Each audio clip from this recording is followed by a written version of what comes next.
Miguel welcomes you to Ozamiz 9 minutes ahead of schedule. Ladies and gentlemen, we have just landed at Ozamiz National Airport. Your safety is of primary importance to us, so please remain seated with your seatbelts fastened until the aircraft has come to a complete stop. Please wait for the fasten seatbelt signs to be switched off before you stand up and get your bags.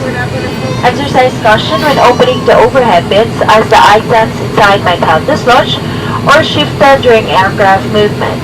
Once again, cellular phones must not be used for whatever purpose while inside the aircraft. Before deplaning, please check your surroundings to ensure you do not leave any of your personal belongings behind. Maligayang pagdating kalalapag po lamang natin sa paliparang pamansa ng Ozamiz. Mangyari po lamang manatiling nakaupo at huwag po lamang tumayo para po inyong mga kagamitan. Manatiling nakasara inyong mga cellular phones hanggang kayo ay nasa looban ng aeroplano.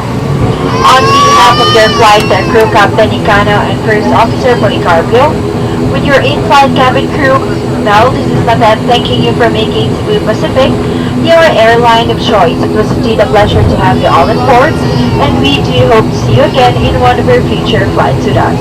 Muli po maraming salamat sa pagtangkilik at pagsakay sa Cebu Pacific Air.